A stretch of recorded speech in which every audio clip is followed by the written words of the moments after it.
Bonjour, merci de nous retrouver pour ce nouveau numéro du Point des marchés, votre rendez-vous avec l'analyse des marchés. Cette semaine, nous parlons du marché du lait, alors que le Brexit est de nouveau sur le devant de la scène, compte tenu des incertitudes croissantes qui planent sur les négociations entre l'Union européenne et le Royaume-Uni. Bonjour Marion. Bonjour. Quelle place occupe le Royaume-Uni sur le marché laitier européen ? Alors du temps où le Royaume-Uni faisait partie de l'Union européenne, ça représentait en fait 10% des volumes produits dans l'Union. C'est un pays qui transforme la majorité de son lait liquide en boisson, si vous voulez. Donc c'est pas du acheté, mais ça reste du lait frais. Et c'est aussi un pays qui n'a pas la capacité de transformation de l'intégralité de sa production. Et donc notamment sur la partie de l'Irlande du Nord, il y a une grande part du lait qui traverse la frontière vers l'Irlande du Sud, vers la République d'Irlande. Et c'est des volumes qui sont très importants parce que ça représente quasiment 60% des exportations du Royaume-Uni. Tout ce qui n'est pas en fait du lait cru qui traverse la frontière, dans l'autre part d'export, ça va être du fromage et des poudres principalement à destination du marché européen. Dans l'autre sens, c'est aussi un pays qui importe beaucoup, puisque c'est un des rares pays d'Europe du Nord à ne pas être ni excédentaire ni autosuffisant.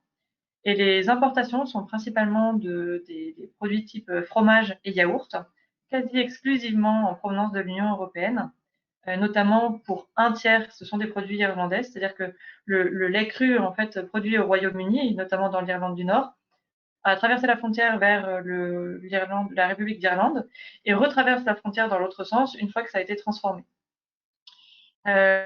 Donc pour un tiers de ces produits, c'est en provenance de République d'Irlande, mais il y a aussi beaucoup de produits, notamment de fromage, qui sont en provenance de la France.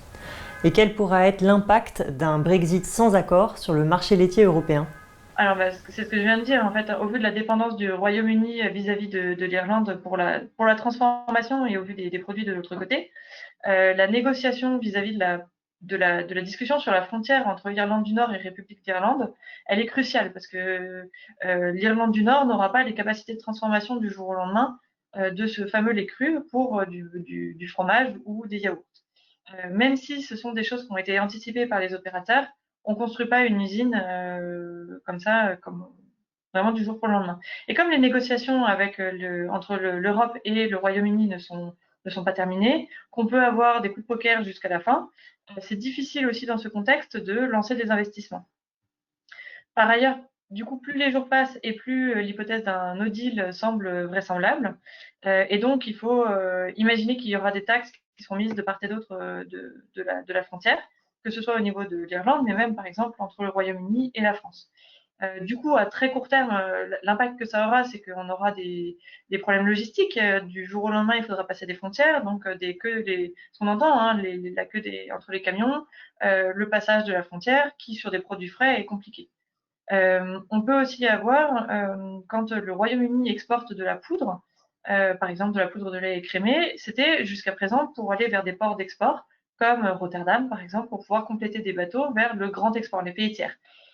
S'il y a une taxe mise en place entre les deux pays, la poudre de lait du Royaume-Uni ne sera plus compétitive pour aller à Rotterdam avant d'être envoyée vers le marché mondial.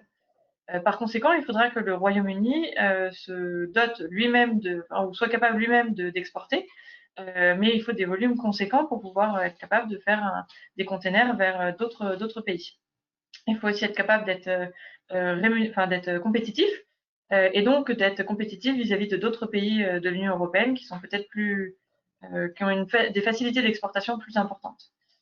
Euh, sur par exemple, pour l'impact pour la France, je vous ai dit, vu qu'on est un gros pays exportateur de produits, notamment de la mozzarella vers le Royaume-Uni, on va avoir d'un seul coup une concurrence euh, vis-à-vis, par exemple, sur les fromages, ça pourrait être, on pourrait imaginer les États-Unis. Sur la partie du beurre, qui est un autre produit qu'on exporte vers le Royaume-Uni, on pourrait très bien avoir la Nouvelle-Zélande. Donc, il faudrait qu'on soit beaucoup plus compétitif avec des opérateurs qui aujourd'hui ne rentrent pas sur le marché européen. L'autre point important, c'est l'équivalence entre les monnaies. Finalement, on aura une parité euro et livre sterling à regarder davantage qu'on ne le fait aujourd'hui. Pour finir Marion, est-ce qu'un impact sur le prix du lait est envisagé ?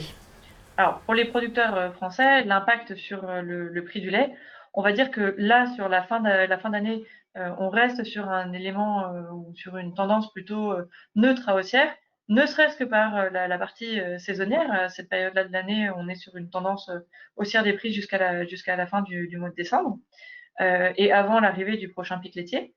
Euh, cette partie de Brexit ne va pas, a priori, changer cette tendance-là jusqu'au mois de décembre.